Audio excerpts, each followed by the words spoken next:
Friends, इस video में हम ईस्ट इंडिया कंपनी के द्वारा कर्नाटक और नॉर्दर्न सरकार्स के एनेक्सेशन के बारे में समझेंगे, जो कि दक्षिण भारत के पूर्वी तटीय क्षेत्र के हिस्से थे। ये दोनों क्षेत्र व्यापार की दृष्टि से ईस्ट इंडिया कंपनी के लिए बहुत ही महत्वपूर्ण थे। तमिलनाडु का तटीय क्षेत्र और आंध्र प्रदेश का कुछ तटीय क्षेत्र को 18वीं सेंचुरी में कर्नाटक के नाम से जाना जाता था। 18वीं सेंचुरी के कर्नाटक और आज का कर्नाटक दो अलग अलग क्षेत्र हैं और इसमें कंफ्यूज न हो।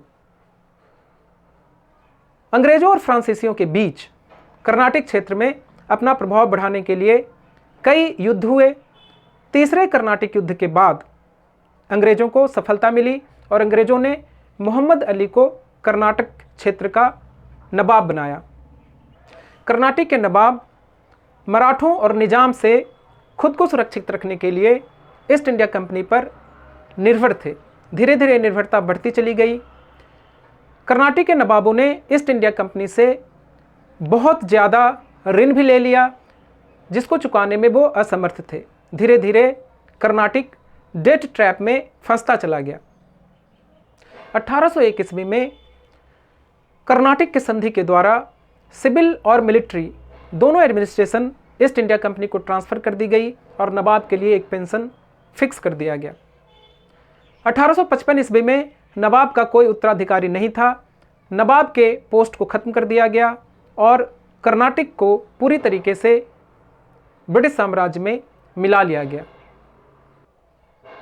आंध्र प्रदेश के कुछ तटीय हिस्सों और उड़ीसा के तटीय हिस्सों को नॉर्दर्न सरकार के नाम से जाना जाता था। बक्सर के युद्ध के बाद मुगल शासक शाह आलम ने एक फरमान के द्वारा नॉर्दर्न सरकार को ईस्ट इंडिया कंपनी को गिफ्ट कर दिया। लेकिन यह जो गिफ्ट था वो सिर्फ प्रतीकात्मक था, क्योंकि नॉर्दर्न सरकार पर मुगल साम्राज्य का कोई कंट्रोल नहीं था। नॉर्दर्न सरकार पर निज़ाम का कंट्रोल हुआ करता था। इस फरमान का उपयोग करके ईस्ट इंडिया कंपनी ने निज़ाम पर नॉर्दर्न सरकार को ट्रांसफ़र करने के लिए दबाव बनाना शुरू कर दिया। 1766 ईस्वी में दबाव में आकर के निज़ाम ने नॉर्दर्न सरकार को ईस्ट इंडिया कंपनी को ट्रांसफ़र कर दिया। मसूलिमपट्टम की संधि के द्वारा